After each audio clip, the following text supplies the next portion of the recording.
There are castles built on mountains, cliffs, and small islands, but some were constructed in places so absurd that it seems impossible anyone ever decided to build there.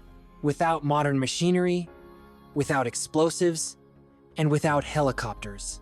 Today, we're going to explore some of the most extreme castles ever built. And the further this video goes, the harder it becomes to understand how they managed to build them. Swallow's Nest, Crimea. On the southern coast of Crimea, perched atop a 40-meter cliff that drops straight into the Black Sea, stands a castle that looks as if it's only seconds away from falling into the water. Swallow's Nest was built in 1912 by a German oil baron who wanted a residence with a sea view. Not a residence near the sea, a residence right on the very edge of the cliff. The rock it stands on is so small that, from certain angles, it almost seems to disappear. In 1927, an earthquake cracked part of the cliff beneath the castle. A section of the rock broke away and fell into the sea. The backyard vanished. Yet the castle remained standing, and it still stands today closer to the edge than ever before. Pfalzgrafenstein Castle, Germany.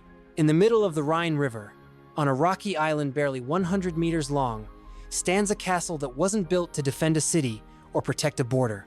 It was built to collect taxes. Pfalzgrafenstein Castle was constructed in 1327 by King Louis IV of Bavaria at the narrowest point of the river. No ship could pass without being seen, and none passed without paying. For more than 500 years, it served as the most intimidating toll booth in Europe. Ships that refused to pay were stopped by heavy chains stretched across the river from one bank to the other. The castle was never conquered, not because it was impossible to capture, but because everyone benefited from keeping it in operation. It is the only castle in Europe built exclusively for collecting tolls. Dunatar Castle, Scotland. On the northeastern coast of Scotland, perched on a rocky headland separated from the mainland by a deep chasm that can only be crossed by a narrow path between towering cliffs, stands Dunatar Castle. For more than 1,000 years, Dunatar has withstood the test of time.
Here, the Scottish crown jewels, were hidden during the invasion of Oliver Cromwell in the 17th century.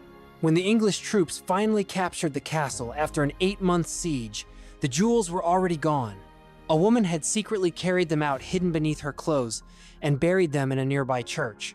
The jewels survived. The castle endured, and the cliff that protected it remains unchanged to this day. Chillon Castle, Switzerland. On the shores of Lake Geneva, near Montreux, Chillon Castle seems to rise directly out of the water.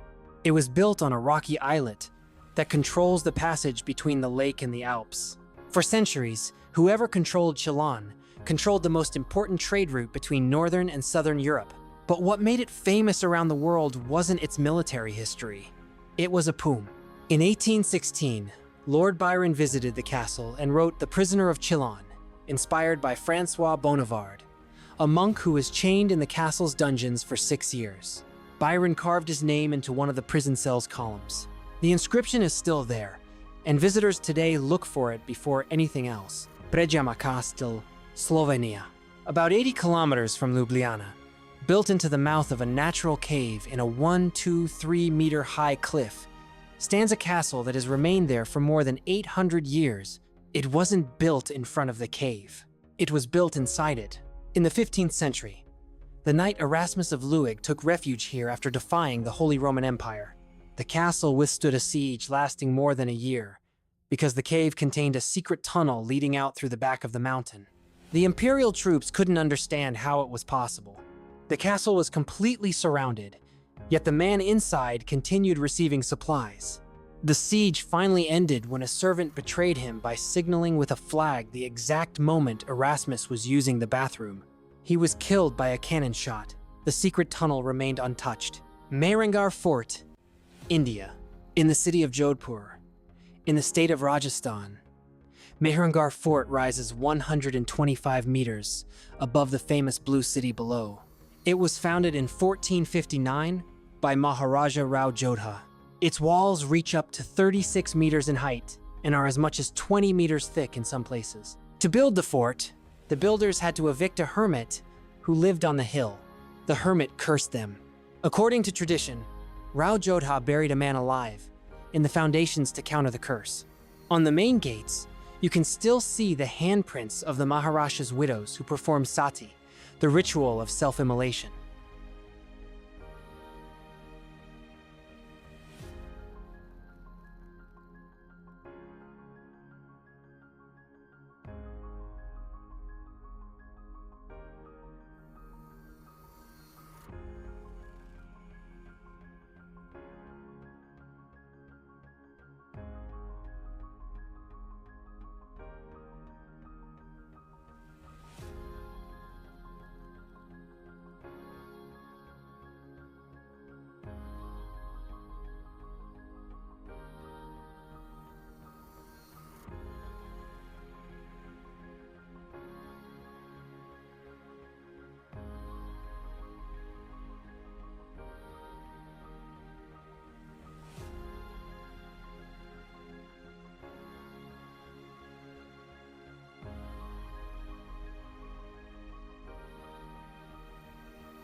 The fort is extraordinary, but its history is anything but kind.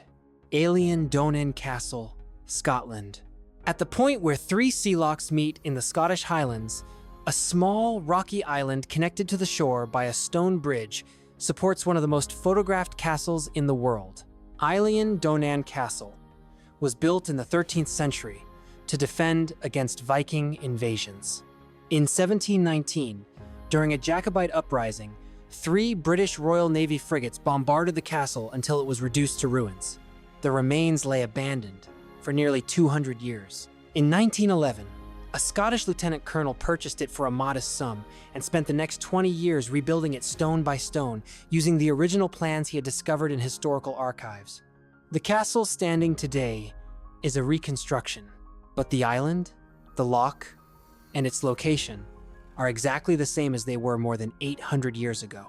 De Haar Castle, Netherlands. In the Netherlands, where there are no mountains or towering cliffs, someone decided to build a fairy tale castle anyway.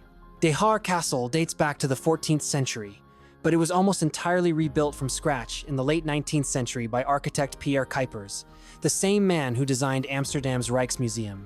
Baron Etienne van Zuylen van Nijevelt, heir to the ruined castle, married one of the wealthy heirs of the Rothschild family. The Rothschild fortune financed the most ambitious castle reconstruction in Dutch history. Towers, moats, miniature Versailles-style gardens, a private chapel, everything was built in a country so flat that castles no longer served any real defensive purpose. It wasn't built because they needed protection. It was built because they could. Aigle Castle, Switzerland. In the canton of Vaud, surrounded by vineyards climbing the slopes of the Alps, Aigle Castle has overlooked the Rhone Valley since the 11th century. Whoever controlled Aigle controlled the route between the Valais region and Lake Geneva, one of the busiest passages through the Western Alps. Today, the castle houses the Museum of Vine and Wine. The vineyards surrounding it have been producing wine since Roman times. A castle that once protected a vital trade route now preserves the memory of Switzerland's oldest winemaking traditions. Castle Stalker, Scotland. On Scotland's west coast, perched on a tiny rocky islet in Loch Laish, Castle Stalker has a history that includes one almost unbelievable story. In the 17th century, its owner lost the castle in a drunken bet. He gambled it away and lost. The castle passed through several families before being abandoned for nearly 200 years. In 1965, a lieutenant colonel bought it for £350 and devoted the next 25 years to restoring it. At high tide, the islet becomes completely surrounded by water, making the castle appear to float alone on the loch. A hunter's castle lost in a Dronkenwagen, recovered through the determination of a single man. Edinburgh Castle, Scotland. Edinburgh Castle stands atop Castle Rock, a massive basalt formation that is the solidified plug of an extinct volcano dating back 340 million years. There is evidence of human occupation on this rock dating back to the Iron Age, nearly 3,000 years ago.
It is one of the oldest fortified sites in Europe.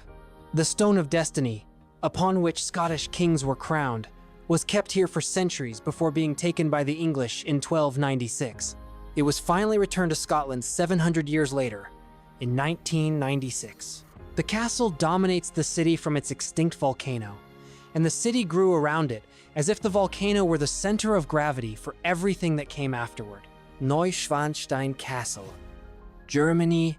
In the Bavarian Alps, perched on a cliff surrounded by forests with Bavaria's lakes stretching into the distance, King Ludwig II ordered the construction of the castle he had dreamed about since childhood in 1869. Neuschwanstein was not designed by a military architect or an engineer. It was designed by a theatrical set designer. The king wanted to live inside a Richard Wagner opera. Its construction consumed a fortune, equivalent to hundreds of millions of dollars in today's money. Ludwig II lived in the castle for only 172 days before being declared mentally unfit and removed from power. He died shortly afterward under circumstances that have never been fully explained. Just weeks after his death, the castle was opened to the public to help pay off the debts he had left behind. Today, it welcomes more than 1.5 million visitors every year. Walt Disney used it as the inspiration for Sleeping Beauty Castle. The king who built it never saw it completed, never truly enjoyed living in it, and died without knowing that he had created the image the entire world would forever associate with the word castle. The builders of these castles chose caves, islands, volcanoes, cliffs, and sheer precipices, places where transporting even a single stone seemed like madness. And yet, they managed to build some of the most extraordinary fortresses ever created. Sometimes, the most impressive structures are born in the very places where no one should have attempted to build anything at all.